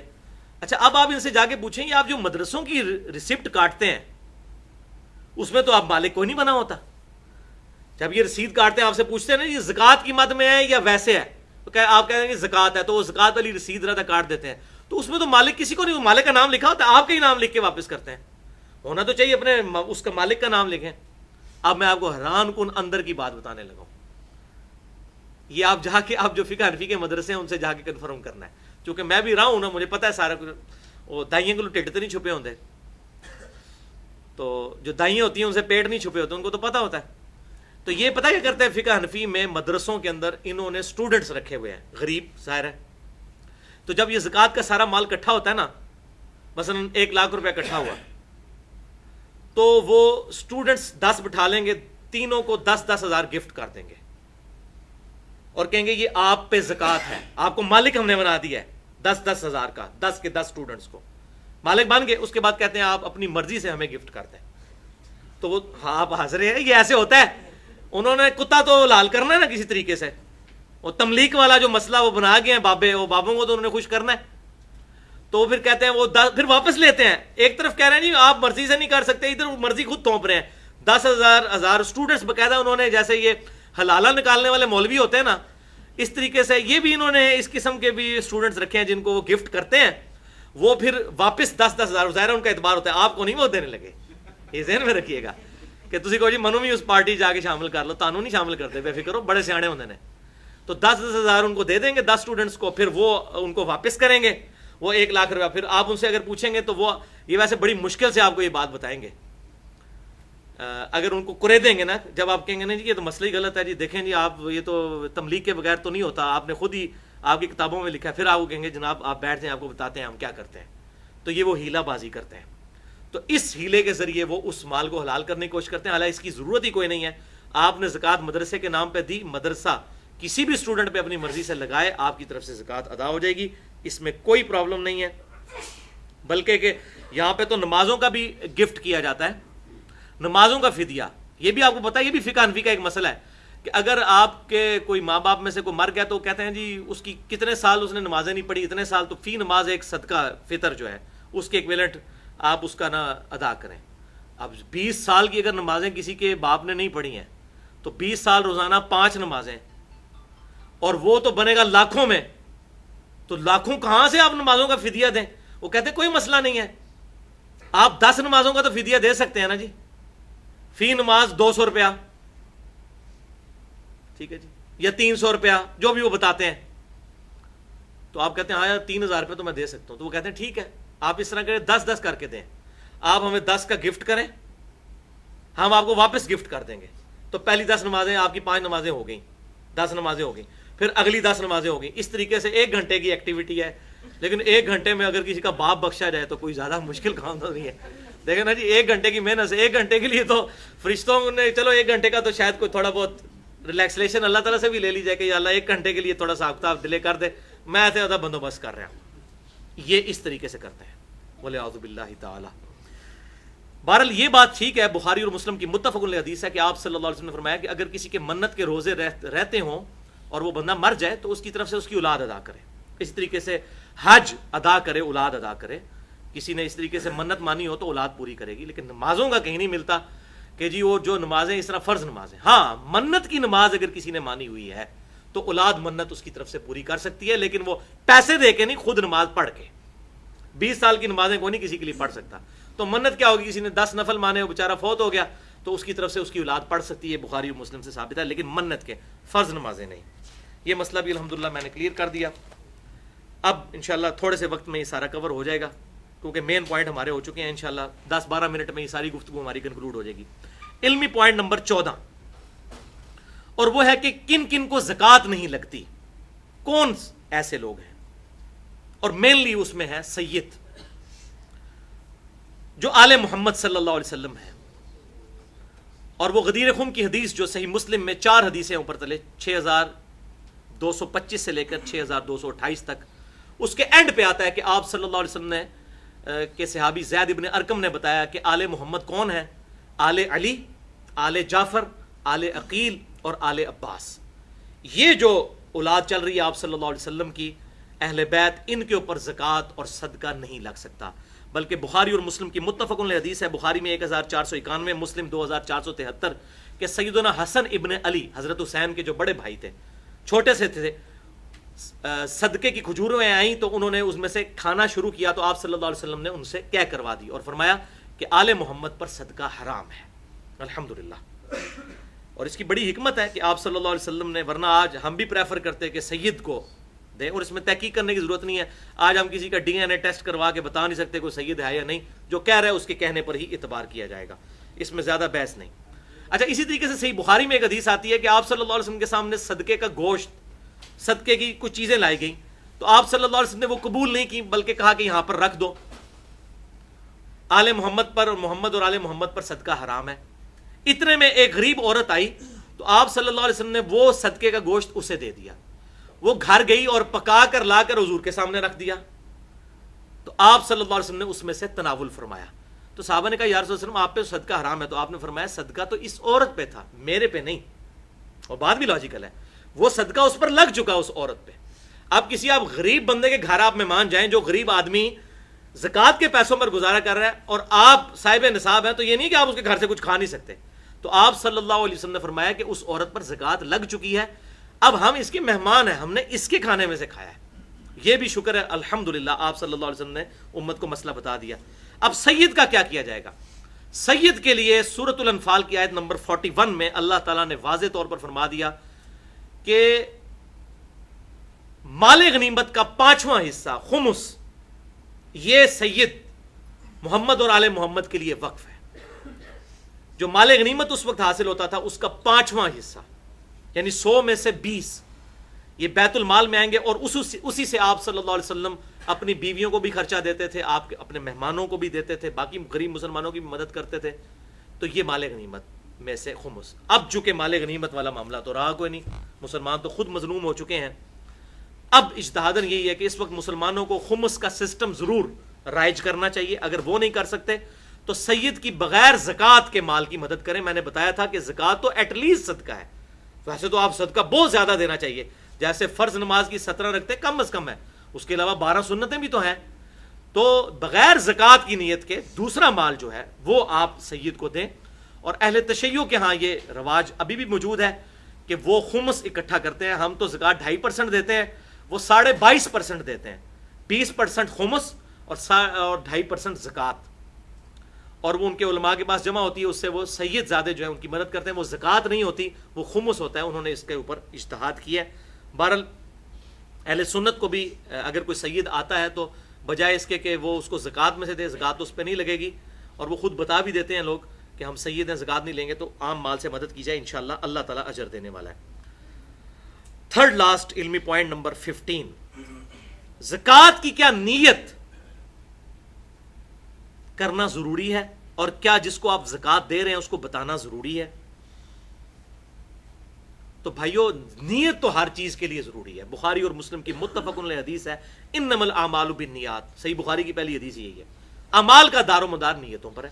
نیت دل کے ارادے کا نام ہے, زبان سے نہیں کرنی ہوگی, دل میں کر لی کافی ہے. اب جس کو مال دے رہے ہیں کیا اس کو بتانا ضروری ہے؟ بھائیو اس کو نہ بتانا ضروری ہے, کیونکہ اس کی عزت نفس کی حفاظت اسلام کرتا ہے. اگر آپ کو یہ کنفرم ہے اس پہ زکوٰۃ لگتی ہے, اب آپ اس کے انٹرویو نہیں کریں گے, آپ اس کو زکوٰۃ دیں, اور یہ بھی نہ کہیں کہ یہ زکوٰۃ کا مال ہے, کسی بھی طریقے سے اس کو گفٹ کر کے دے دیں تاکہ اس کی عزت نفس کی حفاظت رہے اور ریاکاری بھی نہ ہو. ریاکاری سے بھی بچنا چاہیے. اچھا, اس حوالے سے سورۃ البقرہ کی آیت نمبر 262 سے 266 تک پوری ڈیٹیل ہے, ایک صفحے کی تقریباً یہ آیات ہیں قرآن پاک میں, آپ پڑھ لیں 262 سے 266 تک, کہ اللہ تبارک و تعالیٰ نے ارشاد فرمایا کہ وہی صدقہ اللہ تعالیٰ قبول کرتا ہے کہ جس کو صدقہ اور خیرات کرنے کے بعد کسی پر احسان نہ جتایا جائے. پھر ساتھ ارشاد فرمایا کہ اپنے صدقہ اور خیرات کو بعد میں احسان جتا کر ضائع مت کرو, اس سے بہتر ہے تم کسی سے اچھی بات کر لو. بجائے مالی مدد کرنے کے اگر اچھی بات کر لو وہ تو اللہ کے حضور قبول ہو جائے گی, لیکن جس مال کو دے کر اس کو بعد میں اذیت دی, احسان جتایا, تو یہ اللہ تعالیٰ قبول نہیں کرے گا. اور پھر آگے ارشاد فرمایا مثال دے کر کہ ایک چٹیل پتھر ہو, بالکل پلین پتھر, اس پر مٹی ہو, اور اس پر تیزی سے آ کر بارش پڑے تو تھوڑی دیر کے بعد اس پر مٹی کا نام و نشان نہیں رہے گا. بالکل اس طریقے سے تمہارے صدقہ اور خیرات ضائع ہو جائیں گے اگر تم نے بعد میں کسی پر احسان جتایا یا اس یہ ریاکاری والا معاملہ کیا. بولے اعوذ باللہ تعالی. اور مسند امام احمد میں حدیث ہے انٹرنیشنل نمبر کے مطابق 17,180, مشکات میں 5,231 نمبر, کہ آپ صلی اللہ علیہ وسلم نے ارشاد فرمایا جس نے دکھلاوے کے لیے نماز پڑھی اس نے شرک کیا, جس نے دکھلاوے کے لیے روزہ رکھا اس نے شرک کیا, اور جس نے دکھلاوے کے لیے صدقہ اور خیرات کیا اس نے شرک کیا. استغفر اللہ. اور صحیح مسلم کی حدیث, بڑی مشہور حدیث ہے انٹرنیشنل نمبر کے مطابق 4,923, کہ قیامت والے دن اللہ کے حضور ایک شہید, ایک قاری اور ایک سخی کو پیش کیا جائے گا. اللہ تعالیٰ کہے گا شہید سے, میں نے تجھے اتنی اچھی صحت دی تھی, تو نے دنیا میں میرے لیے کیا کیا؟ کہے گا یا اللہ تیرے لیے میں لڑا اور شہید ہو گیا. اللہ تعالیٰ فرمائے گا تو اس لیے لڑا تھا کہ لوگ تجھے بڑا بہادر کہیں, لہٰذا لوگوں نے تجھے بہادر کہا, تجھے دنیا میں ہی اپنے اعمال کا اجر مل چکا. پھر قاری کو, عالم کو اللہ تعالیٰ بلائے گا, وہ کہے گا یا اللہ میں نے تو بڑی دین کی خدمت کی تھی. تو اللہ تعالیٰ فرمائے گا تو نے سب کچھ اس لیے کیا تاکہ لوگ تجھے کہیں بڑا عالم فاضل ہے, لہٰذا لوگوں نے بڑی تعریف کی تیری, بڑے بڑے لگایا جناب زبدۃ الفاضل اور شیخ المحدثین اور شیخ جو ہے وہ قرآن, یہ ساری چیزیں تیری بڑی خواہش تھی نا, لگ گئی تیرے مرنے کے بعد بھی. حافظہ اللہ اور رحمہ اللہ اور جناب دامت برکاتہم العالیہ اور پتہ نہیں کیا مدہ ذلہ عالیہ, پتہ نہیں کیا کچھ, تو یہ سارا کچھ اتنے ٹائٹل جو تو ہیں تغمے لے چکا ہے نشان حیدر کے دنیا میں.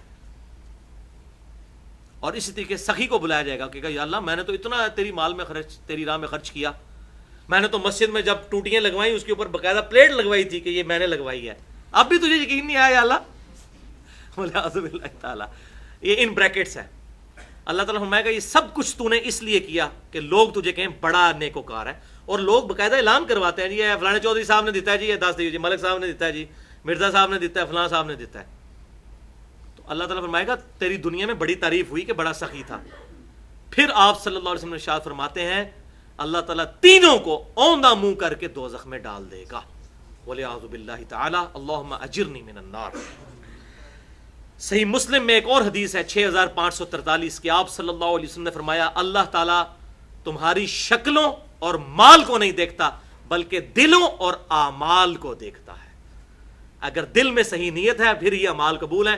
شکل سے پگڑی اور داڑھی اور تسبیحوں سے شلوار ٹخنے اوپر کر کے آپ پبلک کو تو بہت اچھا دھوکہ دے سکتے ہیں, اپنی خوبصورت شکلوں سے اللہ تعالیٰ کو نہیں دے سکتے, نہ میں نہ آپ. اللہ تعالیٰ شکلوں اور مال کو نہیں دیکھتا, اور ہم دیکھتے ہی یہ چیزیں.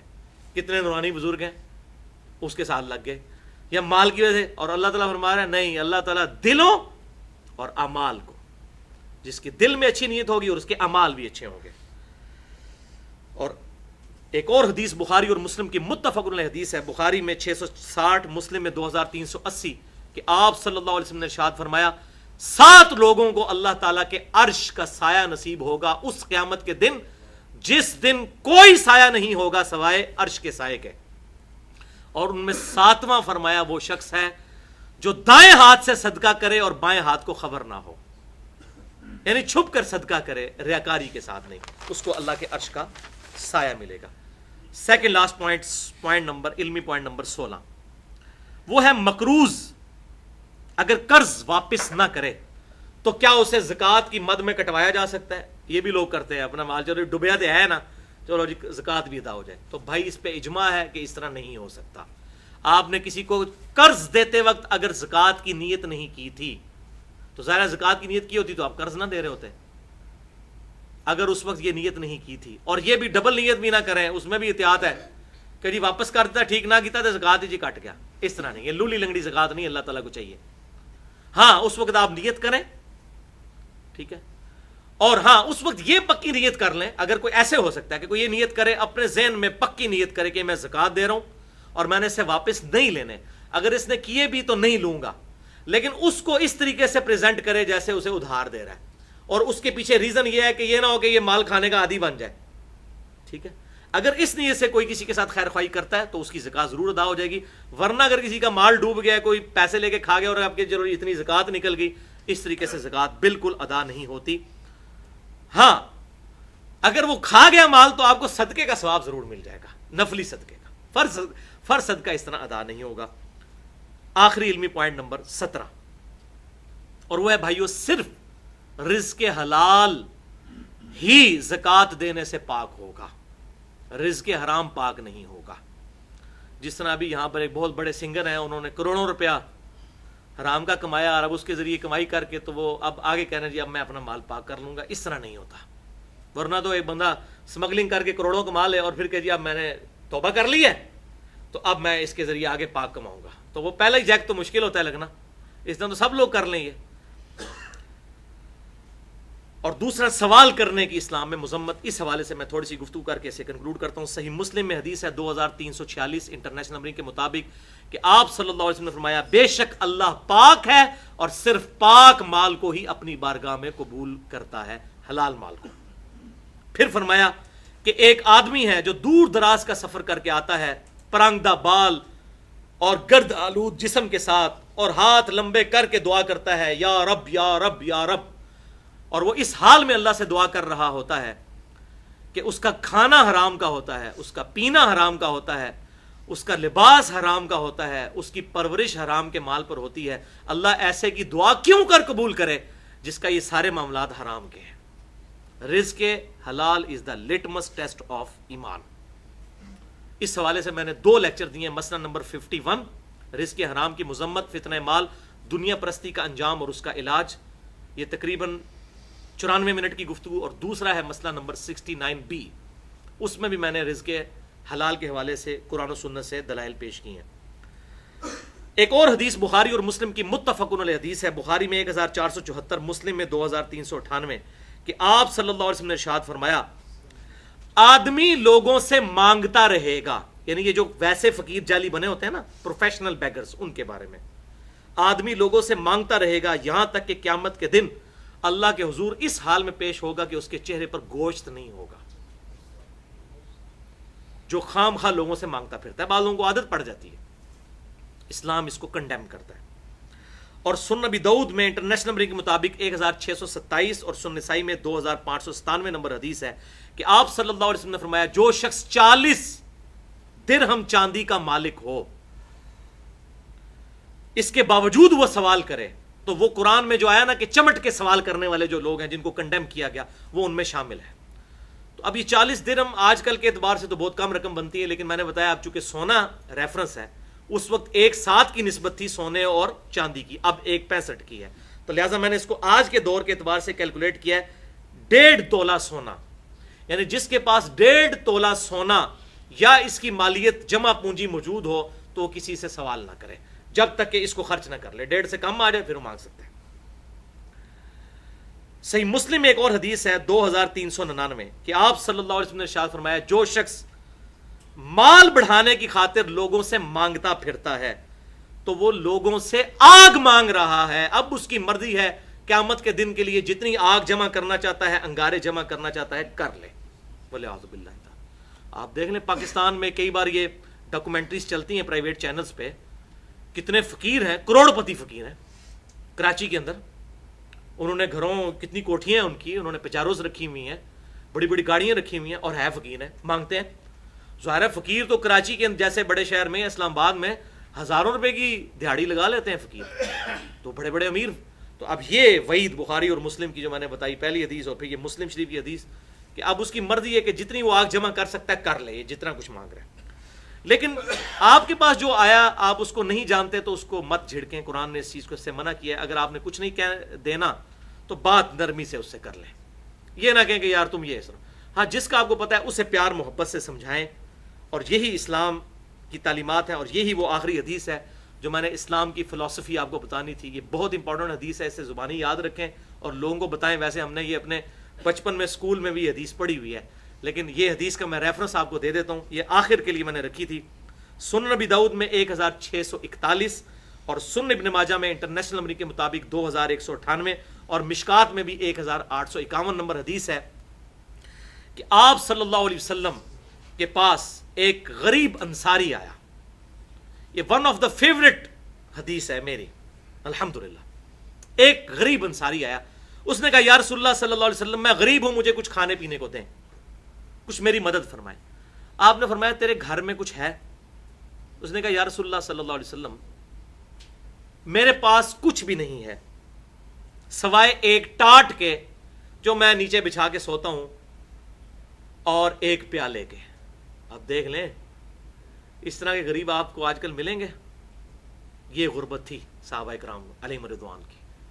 ایک پیالہ ہے اور ایک ٹاٹ ہے۔ آپ صلی اللہ علیہ وسلم نے اس کی مدد نہیں کی، آپ نے فرمایا وہ لے آؤ۔ وہ لے کر آیا، آپ صلی اللہ علیہ وسلم نے فرمایا کون ہے جو اس کو خرید لے؟ ایک صحابی کھڑے ہوئے، انہوں نے کہا یا رسول اللہ صلی اللہ علیہ وسلم میں 1 درہم میں خریدتا ہوں، ایک چاندی کے سکے میں۔ چاندی آج کل کی نہیں، اس زمانے کی جب بڑی مہنگی تھی۔ آپ صلی اللہ علیہ وسلم نے فرمایا کوئی اور خریدے، زیادہ قیمت لگائے اس کی، اب اس کی مدد کرنی تھی۔ ایک اور صحابی کھڑے ہوئے، انہوں نے کہا یا رسول اللہ صلی اللہ علیہ وسلم میں اسے 2 درہم میں خریدتا ہوں۔ تو آپ صلی اللہ علیہ وسلم نے اس کو وہ دے دیا اور 2 درہم لے کے اس کو دیے، اور اسے کہا کہ جاؤ اس سے جا کر ایک کلہاڑا خریدو۔ وہ شخص بازار سے جا کر کلہاڑا خرید کر لایا، تو آپ صلی اللہ علیہ وسلم نے اپنے مبارک ہاتھوں سے اس میں دستہ فٹ کیا۔ اللہ اکبر کبیرہ۔ آپ شفقت دیکھیں، حریص علیکم بالمؤمنین رؤوف رحیم۔ اپنے مبارک ہاتھوں سے اس کو کلہاڑے کا دستہ فٹ کر کے آپ صلی اللہ علیہ وسلم نے دیا، اور فرمایا جا اس سے لکڑیاں جنگل کی کاٹ اور ان لکڑیوں کو اکٹھا کر کے اپنی گزر بسر کر۔ یہ اس بات سے بہتر ہے کہ تو لوگوں سے مانگتا پھرے۔ اور پھر فرمایا کہ 15 دن تک مجھے اپنی شکل نہیں دکھانی تم نے، یعنی یہ کام کرنا ہے۔ میں نے تمہیں جس طرح یہاں بھی لوگ کسی کو چنگچی لے کے دیتے ہیں، کسی کو ریڑھی لے کے دی تو کہتے ہیں بھائی یہ تم کرنا ہے اب کام، یہ نہ ہو کہ جا کے پھر کھا لو پھر کسی اور سے مانگ لو، اس راس المال کو ہی ضائع کر دو۔ تو 15 دن کے بعد وہ شخص آپ صلی اللہ علیہ وسلم کی خدمت میں حاضر ہوا، تو اس کے پاس 10 درہم ہو چکے تھے، یعنی وہ 1 درہم اور پھر 10 درہم۔ تو آپ صلی اللہ علیہ وسلم نے اچھا وہ جو 2 درہم جو لیے تھے اس نے، آپ نے 1 درہم سے وہ کلہاڑا منگوایا اور 1 درہم کہا کہ گھر والوں کو کھانا خرید کے دو۔ یہ سکپ ہو گئی تھی، بعد میں اس میں بتا دوں۔ 1 درہم سے وہ کلہڑا آیا تھا. پھر 15 دن کے بعد جب وہ آیا 10 درہم تھے, تو پھر اس نے گھر میں غلہ بھی ڈلوایا اور گھر والوں کو کپڑے بھی لے کے دیے. پھر آپ صلی اللہ علیہ وسلم نے اس کو کہا کہ یہ جو تم کر رہے ہو یہ اس چیز سے بہتر ہے کہ تم لوگوں سے مانگتے پھرو اور قیامت کے دن اللہ کے حضور اس حال میں پیش ہو کہ تمہارے چہرے پر سیاہ نقطے ہوں. یعنی اللہ کے حضور, پچھلی دفعہ تو احادیث آئی تھی نا اس حوالے سے, اللہ کے حضور پیش ہو, اور یہ ہم نے مسلم کی بھی حدیث سنی کہ بخاری اور مسلم کی متفق علیہ حدیث کے چہرے پر گوشت نہیں ہوگا, اور مسلم کی حدیث سنی کہ جتنے آگ کے انگارے ہیں یہ جمع کر رہے ہو جو مال لوگوں سے اس طریقے سے مانگ رہے ہو. تو آپ نے فرمایا یہ اس سے تو بہتر ہے. پھر آپ نے فرمایا کسی کے لیے سوال کرنا جائز نہیں سوائے 3 لوگوں کے. نمبر 1, انتہائی غریب شخص, حالانکہ وہ بھی انتہائی غریب تھا, لیکن آپ صلی اللہ علیہ وسلم نے ہمیں یہ ترغیب دلائی کوئی غریب آئے تو اس کو آپ سیٹ کریں, بجائے لوگوں کو 1000 روپیہ دینے کے آپ کسی ایک بندے کو اتنی زکوٰۃ دیں کہ اس کا کوئی گزر بسر کے اعتبار سے کوئی وہ ریڑھی لگا لے یا وہ کوئی اور چھوٹا موٹا اپنا کاروبار شروع کر لے تاکہ اس کا معاملہ آگے چل سکے. تو آپ نے فرمایا صلی اللہ علیہ وسلم انتہائی غریب شخص. نمبر 2, جو تاوان مقروض ہو, قرض کے نیچے دبا ہوا ہو, اب اس کا قرض چھڑوانے کے لیے بھی وہ سوال کر سکتا ہے کہ میرے پاس کچھ نہیں ہے, میرا قرض سے مجھے نجات دلائی جائے. اور تیسرا فرمایا جو دیت کے بوجھ تلے دبا ہو. دیت یہ ہوتی ہے کسی سے قتل غلطی سے ہو گیا یا جان بوجھ کے ہوا, دونوں صورتوں میں دیت دینی ہوتی ہے. قصاص اسی صورت میں ہوتا ہے جب آپ جان بوجھ کے قتل کریں. تو اگر رشتہ دار معاف کر دیں اس کیس میں بھی دیت لے کے یا ویسے تو وہ معاف کر سکتے ہیں. بال قتل خطا جو ہے ایکسیڈنٹ ہے, اس میں قتل کے بدلے قتل نہیں ہوتا بلکہ دیت دینی ہوتی ہے. اور وہ ابو داؤد میں صحیح حدیث موجود ہے کہ 100 اونٹ 1 کروڑ روپیہ بنتا ہے دیت. یہ گورنمنٹ جو ہے وہ اعلان کر دیتی 5 لاکھ روپیہ مرنے والے کے لیے, زخمیوں کے لیے 1 لاکھ روپیہ, تو وہ دیت اگر دی جائے تو وہ کروڑوں میں بنتی ہے. البتہ کوئی معاف کرنا چاہے یا کہ ٹھیک ہے مجھے 1 کروڑ نہ دو 1 لاکھ ہی دے دو, تو وہ رشتہ دار معاف کر سکتے ہیں, تو اس پہ بھی زکوٰۃ لگ سکتی ہے. تو یہ بھائیو الحمدللہ اس حوالے سے ہماری گفتگو کمپلیٹ ہوئی. اللہ تعالیٰ سے دعا ہے جو حق بات میں نے کہی اللہ تعالیٰ ہمارے دلوں میں راسخ فرمائے. اگر جذبات میں میرے منہ سے کوئی غلط بات نکل گئی تو اللہ تعالیٰ ہمارے دلوں سے محو کر دے. ہمیں کتاب و سنت کی تعلیمات پر عمل کر کے دوسرے بھائیوں تک پہنچانے کی توفیق عطا فرمائے. سبحانک اللہم و بحمدک اشہد ان لا الہ الا انت استغفرک و اتوب الیک وما علینا الا البلاغ المبین.